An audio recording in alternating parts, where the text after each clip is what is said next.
Let's see here. Perfect. All right. Good evening, everybody. Just microphone check, check. There we go. So it looks like everything's running. Thank you for tuning in this evening. My name's Raatib Anderson, and we're going to be discussing sovereignty, really dissecting sovereignty versus authority. The topic of the evening for tonight's or today's podcast, whichever time you view it. Doing this a bit later in the evening, but a little introduction about myself. My name is Raatib Anderson. I operate a e-commerce business. I work in the automotive industry, Ford Motors, selling Ford cars. Hit me up. I was somebody texted me the exact verbiage for it, but just so to speak, I ran in the last federal election with the People's Party of Canada in the Humber River Black Creek area, so I'm sure you've seen a lot of my purple signs littered throughout the area. But yes, I am a libertarian, I am a Canadian first and foremost, and I'm on YouTube. Here I am. So, again, the name's Raatib Anderson, and the topic for today is sovereignty. Sovereignty, the nature of sovereignty, defining sovereignty. Let's really get down to the crux of that. Very quick, simple show this time. Won't be an hour and a half, I think. Nonetheless, before we get into that, on today's news, today's topic, I'm sure many of you have seen it plastered throughout social media and just online, that the Ontario government under Doug Ford has announced that it will end the mandates in place. The mandates in place will end March 2022. So next year, March, everything will be finalized. From masks to passports, apparently these measures will end. These exceptions will end. And I think that really will shed light on the current situation. A lot of people really know what you're worth, what was your medal. I hope that people made informed decisions and decisions based upon their own perceived outcomes and desires and not that of the state. But c'est la vie, such is life. If it was based by coercion or state propaganda, it's better men and women have fallen subject to such ploys, and such is life. We learn from it. But yeah, March next year, 2022. All of these so-called, exemptions to our normalcy will end. So it should be interesting to see there. And if you really think about it, from a juristic lens, what ability does the governing body, the power, the state, truly have with relation to our bodies? What right does it have? What moral superiority does it have? What covenant code legislation does the state hold, possess, in which it could administer and judge our mere existence? That is key. Now, I'm all for individual choice. I believe in individual choices as a libertarian. I believe that people should be allowed to make decisions based upon their own desired outcomes and not be hindered with respects to their quality of life. However, many critics and detractors, as they say, would see otherwise. And thus, what right does a power have over you? Think about that. What right does a sovereign have over you, my friends? Enter the sovereign. Enter sovereignty. What is sovereignty? What does that mean? Well, actually, I'm pretty sure we can just check it out right here. What does sovereignty mean by definition? Google What does Google say? All right. So it's defined by Google. Sovereign. Well, it's a noun. A supreme ruler, especially a monarch. Let's see. A former British gold coin worth £1 sterling, now only minted for commemorative purposes. I don't think anybody's going by that definition. And we also have, well, describing something sovereign, possessing supreme or ultimate power. And that definition will really be the focal point of today's podcast. That possessing supreme or ultimate power. Who is that? What retains that power? What is at the pinnacle? What is at the top of all existence when it comes to power and will? I'm sure everybody has their own viewpoints and thoughts. If you look online, you'll see a myriad amount of people all claiming that this is wrong or this is right. You'll also see it, like I get it every day on the comments section, people arguing, leaving comments, trying to voice a counter opinion, but really basing it off of pure emotion, pure thought, and thought and emotion that's not of their own volition. They didn't create this thought and practice.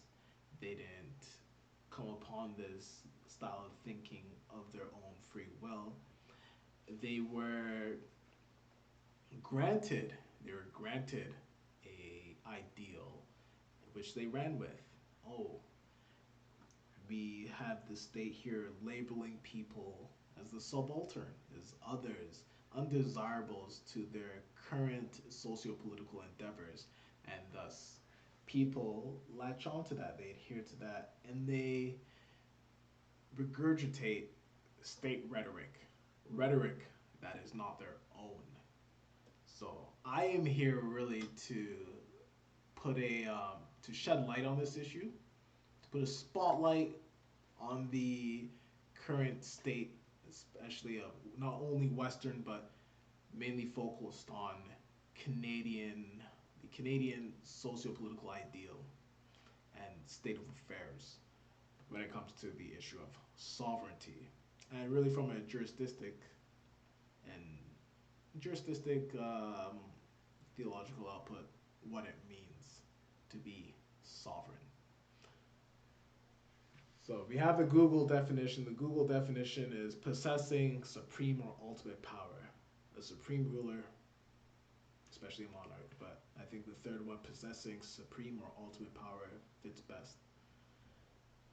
Let's go into what various philosophers, political philosophers, have said throughout the ages. And start with my boy here, Hobbes, Thomas Hobbes. Thomas Hobbes is a English philosopher, wrote the Leviathan. This is back in the 1600s. Old works. If you think you and I are new to the forefront and paving way for some grandiose ideas, no, people have been thinking about this sort of stuff since time, and it's like time itself. Things recycle and renew and rebirth itself. There's nothing new under the sun. It's the same old beat, just a different song on it. Same beat, different song. So Thomas Hobbes states that human beings are equal in nature. So, and this is where you get that idea of natural law. Human beings are equal in nature. Human beings are armed with the natural right of defending their life, possessions, and are free to pursue any line of action they deem for defending or enhancing their happiness. So by definition, we're getting to the sovereign here. Thomas Hobbes is saying that human beings are equal in nature. However, this gives way to perpetual warfare So, in humanity's equality and equal footing, a society is at the constant state of perpetual warfare. And this is coming from a man seeing, I believe, it's the he's experiencing the war well, the war with respects to the 1600s would most likely be between England and France at the time, and just a ongoing perpetual warfare. So not really, it's no longer Danes coming to England. It's just a perpetual warfare between two warring states. This perpetual warfare and conflict, with regards to how Hobbes sees it, creates a warring states period. And we've seen warring states periods happen throughout a variety of societies. You could look at my favorite, classical China's warring states period with Cao Cao, right? He wrote a variety of poems. The classical China's warring states period. It's a one for the history books that will surely be remembered throughout time. We have medieval Europe, something that Hobbes is coming right out of. We have, even if you look at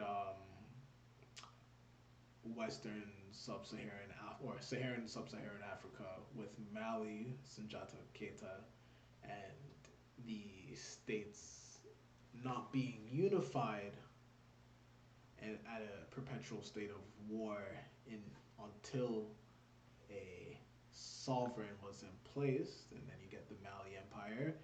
You have the Sengoku period, the shogunate vis-a-vis the emperor in Japan, and etc. You've seen these warring states periods happen all throughout history in various corners of the earth, and different ethnicities would thus resonate that one could argue that human beings in their natural state are in a perpetual state of war and conflict. And thus, human beings, men, are governed by natural laws of justice, natural laws of equality, of equity rather, of modesty, mercy, and what I would say is reciprocity rather, because I know you guys are gonna come after me for my Toronto draw. Reciprocity, doing unto others as you would want done unto you. Those natural tenets are something that all humans are governed by innately under Hobbes' thinking, vis-a-vis our passions, our most base id functions, passions, pride, revenge, impartiality. There's a dichotomy between the two, very intersectional, and this is creating the human experience. And the only way that we could rise above this is via social contract, a contract that governs the bodies of humans and erects a power. It is attained by the surrendering of one's power to a sovereign ruler. And this sovereign ruler is a power that is not elected. It isn't elected in any sense or form because there doesn't, technically you don't need a democratic process. It is rather erected, an aggregate of wills into one will, one defining will. So you have a bunch of wills, a myriad amount of wills, and it is collectivified, unified into one will. The sovereign is one person, one construct, who acts via the social contract and is acting upon all wills. They are granted power by the what Hobbes goes into as he doesn't technically call it the Leviathan. He calls it the Leviathan by the masses. They're granted power by the masses and thus carry out and administer that power on their behalf. However, if one is granted power, it can still be taken away. So, if you're a sovereign and you're granted power, your power can still be restricted and revoked from you by the very people who are granting you and conferring power onto you. So your power isn't absolute. However, the train of thought has often been that the sovereign has absolute power. You'll see where I'm going with this, but if your power is an absolute, then your power can be, and while you administer power, your power can also be deferred and rebuked and taken back. Can one really truly call himself the sovereign? The sovereign's ability, thus by this definition, only goes as far as the people who allow it. And the issue of defining this as sovereignty is that if you define this that the sovereign is someone who is erected as a ruler, the sovereignty could simply be disposed by the same people who put it up in place. And that will then bring us to, this is something that various people, various philosophers have tried to answer and critique over time. So I'm not the first, nor am I the last of these. Well, I'll give my own opinion on the matter. It is something that's been talked about for, what is that? If you look, for, if not hundreds of years, then a few thousands of what it means to be sovereign. The etymology of the word and the semantics behind it are far more rooted in Western ideals and European post-democratic societies. Not even really post-democratic, but more Western ideals, imperialism, and then post-democratic societies. But even if you look past that, everybody's always asked, who is the king? And if the king dies, where does that power go? You could say long live the king, but if the king is gone, that power base, what is the foundation of that? And that foundation is sovereignty. But let's go in further. We got my boy Foucault, Michael Foucault. It's a French philosopher. Michael Foucault would say that power in the sovereign is defined by that which has the power over life and death. So, as opposed to simply being erected into power, the power over life and death is the true, or the supposed true definition of the sovereign. And thus, punishment is an act of war waged in defense of the sovereign's existence.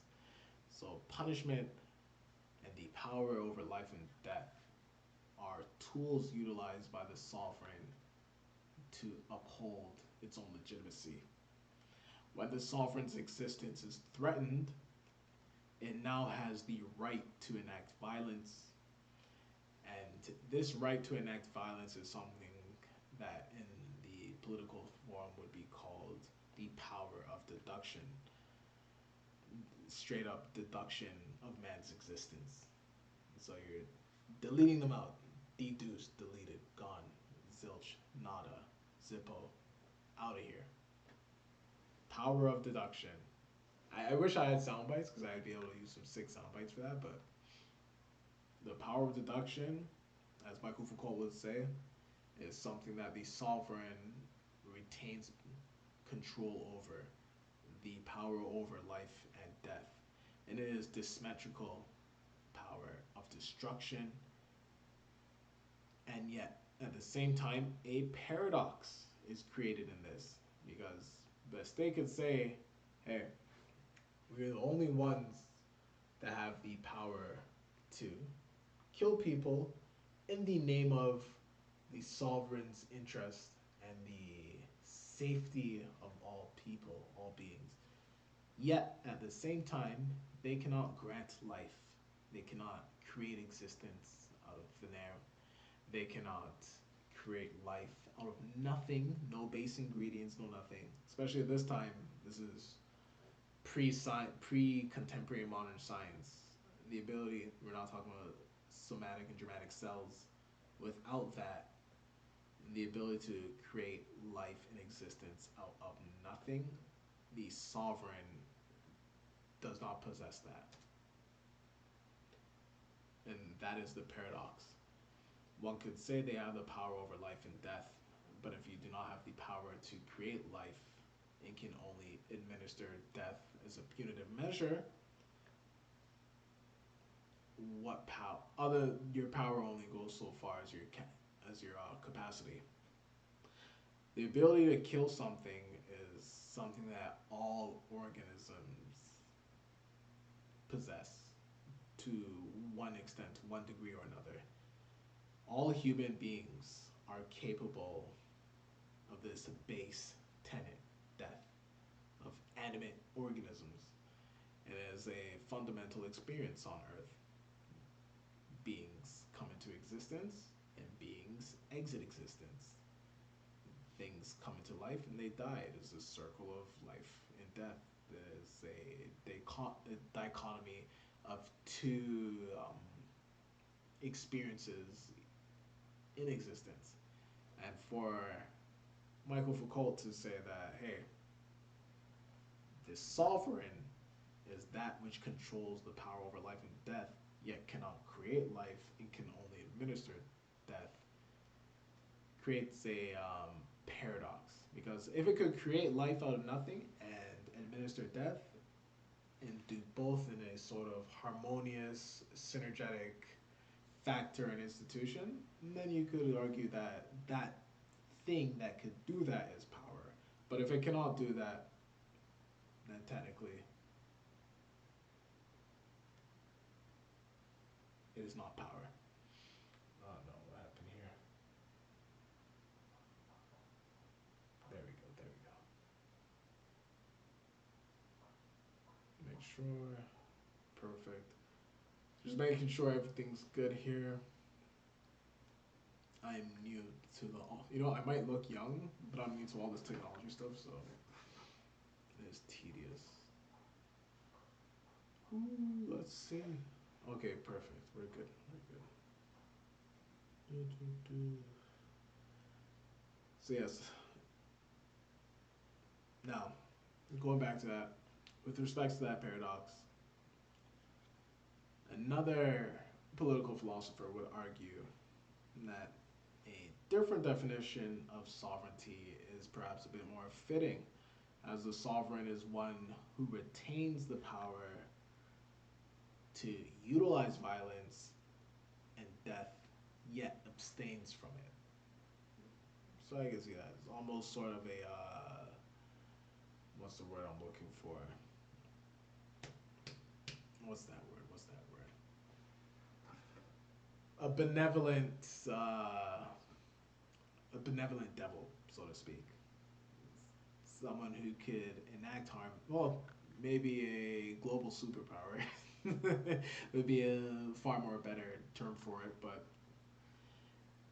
the sovereign is one that retains a power to use violence and death, yet abstains from it.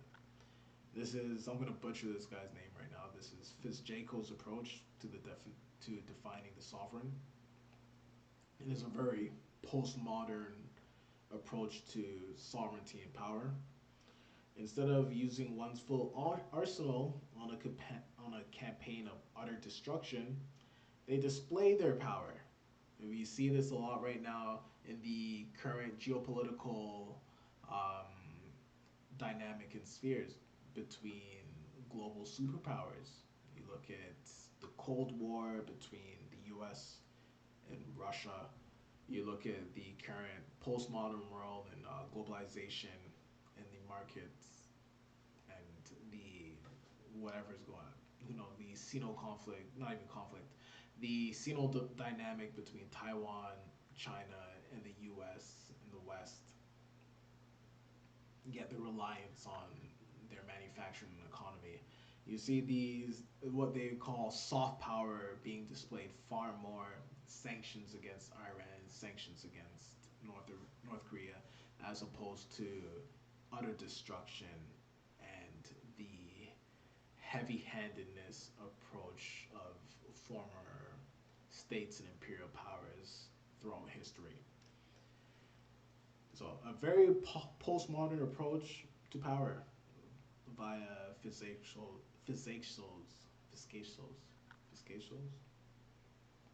Maybe butchering names here. People butcher my name all the time, is what it is. But a very postmodern approach to sovereignty. Instead of using one's full arsenal on a campaign of utter destruction, they display their power, a show of force, in order to deter conflict and the use of death. So, instead of being like, hey, we can nuke your whole country to oblivion, they'd say, you know what, we're going to impose some sanctions, we're going to talk about human rights, and we're going to try to get you on our team. Maybe we're going to have some flotillas go through the ocean and contesting waters. You know, I mean, they'll fly some planes over some uninhabited islands to show that we are capable of certain warfare, yet we abstain from it. And this is what Fiskesjo would say is a display and sign of true sovereignty. Furthermore, not only does the sovereign in this definition abstain from killing, but they utilize clemency. So they utilize mercy. And mercy is by the act of pardoning past or current present transgressions, and that is at the peak of its power. So the ability to pardon transgressions really signifies the peak of this sovereign's power under this current definition of one who abstains from using violence. Oh, give me a moment. Let me get my cup. One sec. You know, maybe I'll pause it, and then it's gonna look like I sat right back down. Okay, perfect.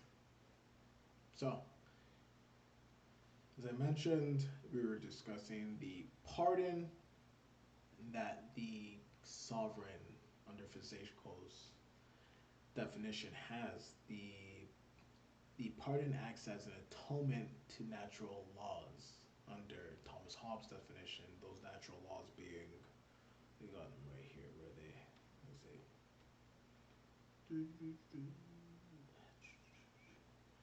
Justice. So the natural laws of justice, equity, modesty, mercy, and doing unto others as you would like done unto you.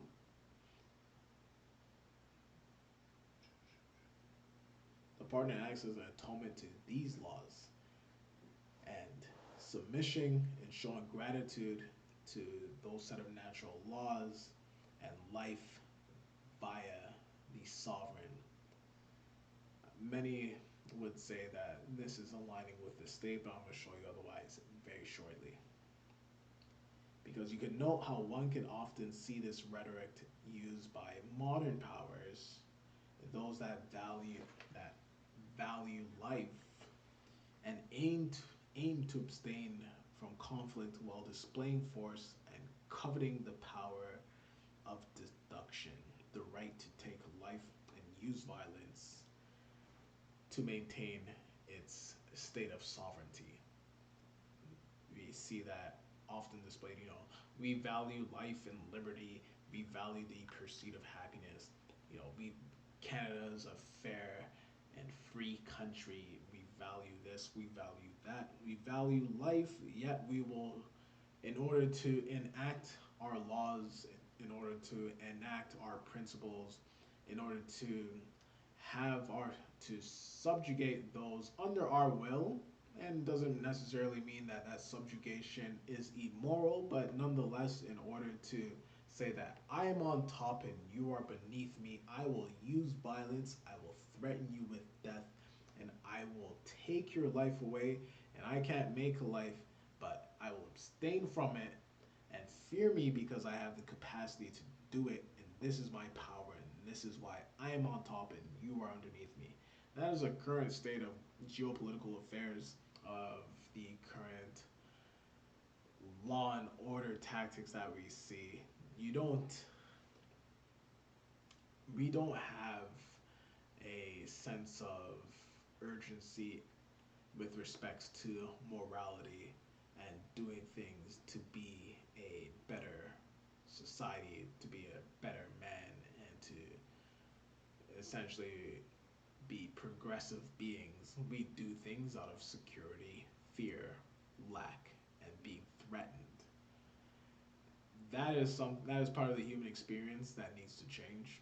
And I'm sure it's not going to change from a simple YouTube podcast, and will be something that human beings will go through the growing pains of developing into a better organism, because that it is a very base function style of thinking to think of, to try to rule, not even rule, but in order to try to administer power, and in order to really administer your will via the basis of fear of violence, fear of death, and fear of lacking security, and a fear of lack of resources.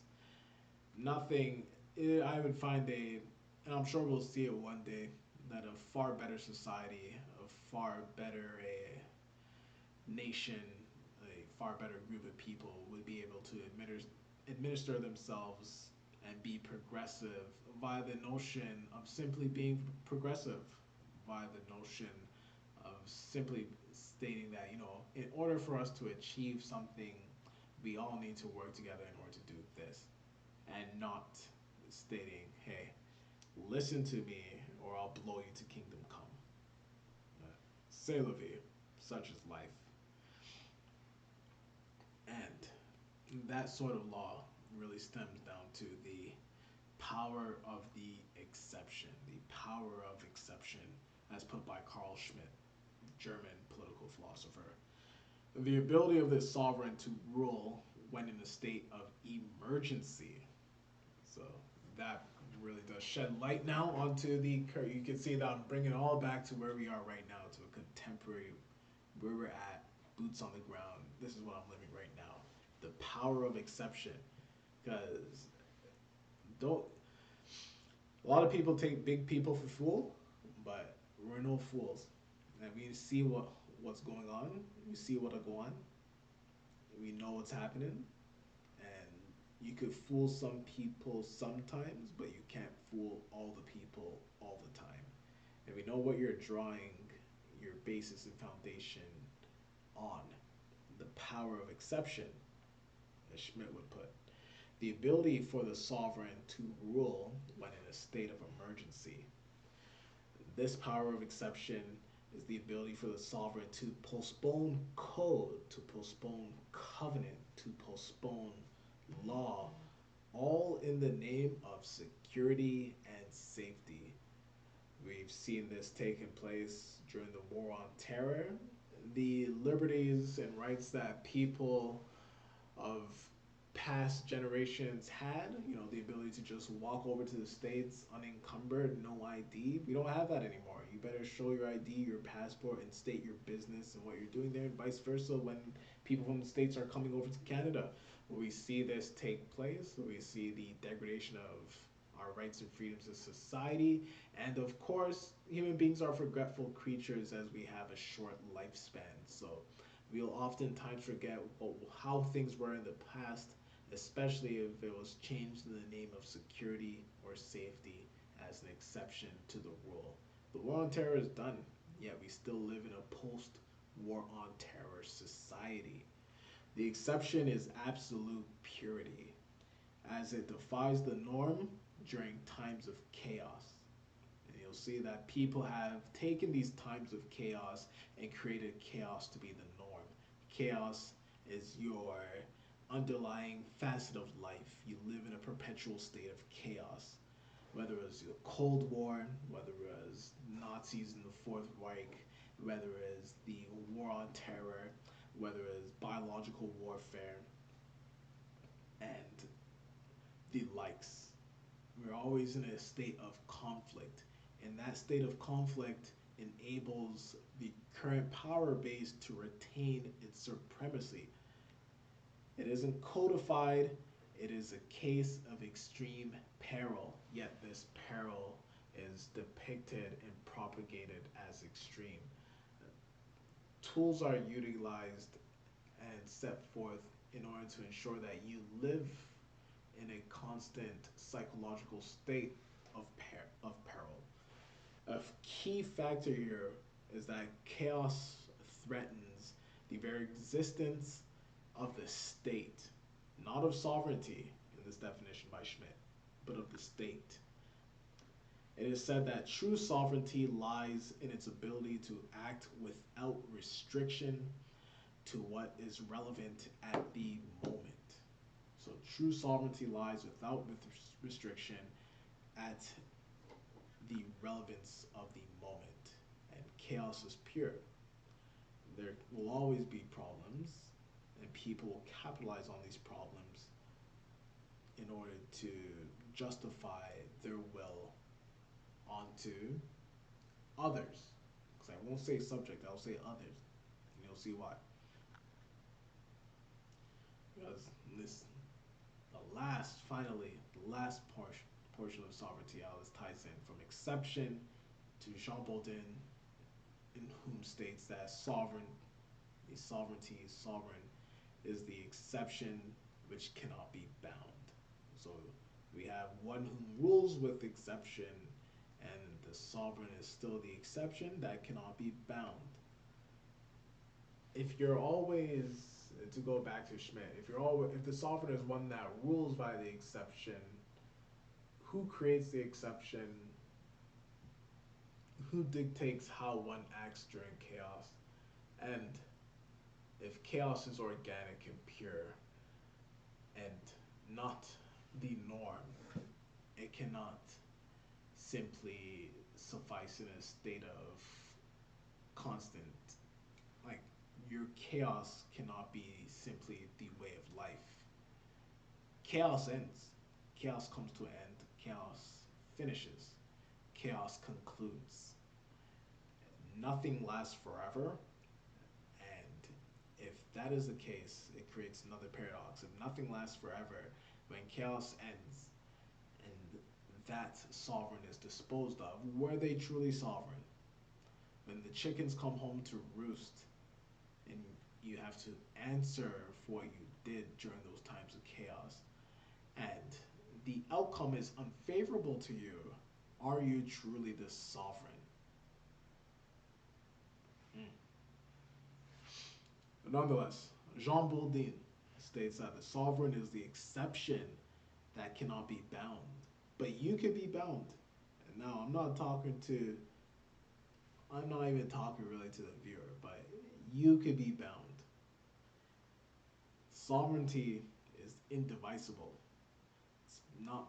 It's bound by word or act, but not sheer necessity for its existence. So sovereignty is bound by word or act, but those words and acts are not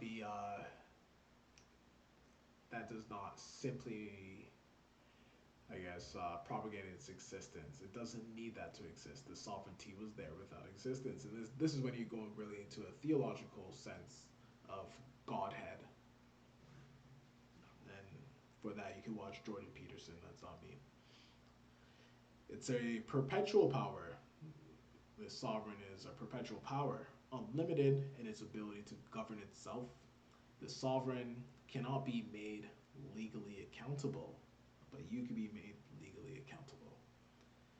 The law of the land is simply the sovereign's command, and yet, as we've seen through the other definitions, that the sovereign's command is conferred upon it by those in which have elected, erected, and propped up the sovereign via covenants, legislation, jurisdictic approval, and the likes.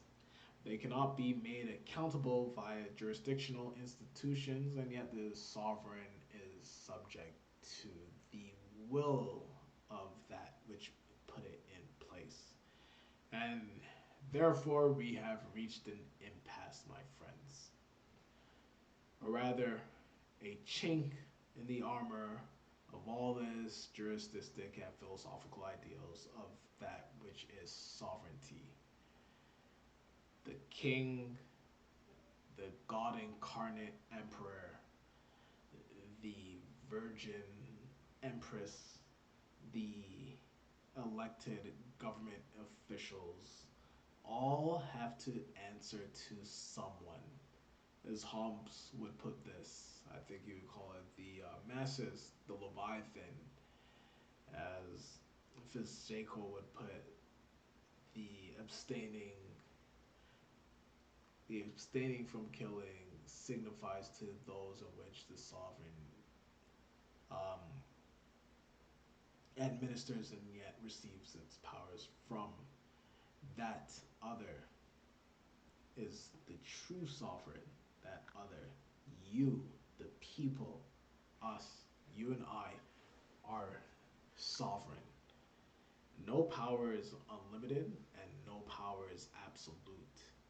We're not the Sith here. Power is granted, is bestowed, and that is by those those people in a nation, in a community, in a family, in a country, in a world, in exchange for a desired outcome. So the true nature of sovereignty lies in you and I, in the individual. You are the sovereign and I am the sovereign, and we all are individually the sovereign, and we confer our power, we grant and bestow our power onto a construct. And that construct isn't sovereign, that construct is an authority construct, because we are like children and we need an authority figure, and yet we are grown individual human beings with whom we govern ourselves under natural law, and yet at the same time try to live civil under a commonwealth, so to speak, under a democracy in which we live. Because if you think about it, if landlords, guys who own land in houses in medieval England, could force the King of England to sign the Magna Carta, the king who is ordained by God, who's put there by a supreme being outside of this dimension, and some dudes who own land could say, yo, we don't like how you're acting, and this is what we want in place. You either adhere to it, or there's going to be problems. And if he signed that and abdicated that, he ain't sovereign. Those landlords are sovereign. They put him up there to be the authority in which the sovereign, the people, would adhere to. And so if the sovereign is not being adhered to, if the sovereign is not having their interests laid forth and put out in their best interest, then why do we have an authority figure? Why do we put up a construct that is not serving us?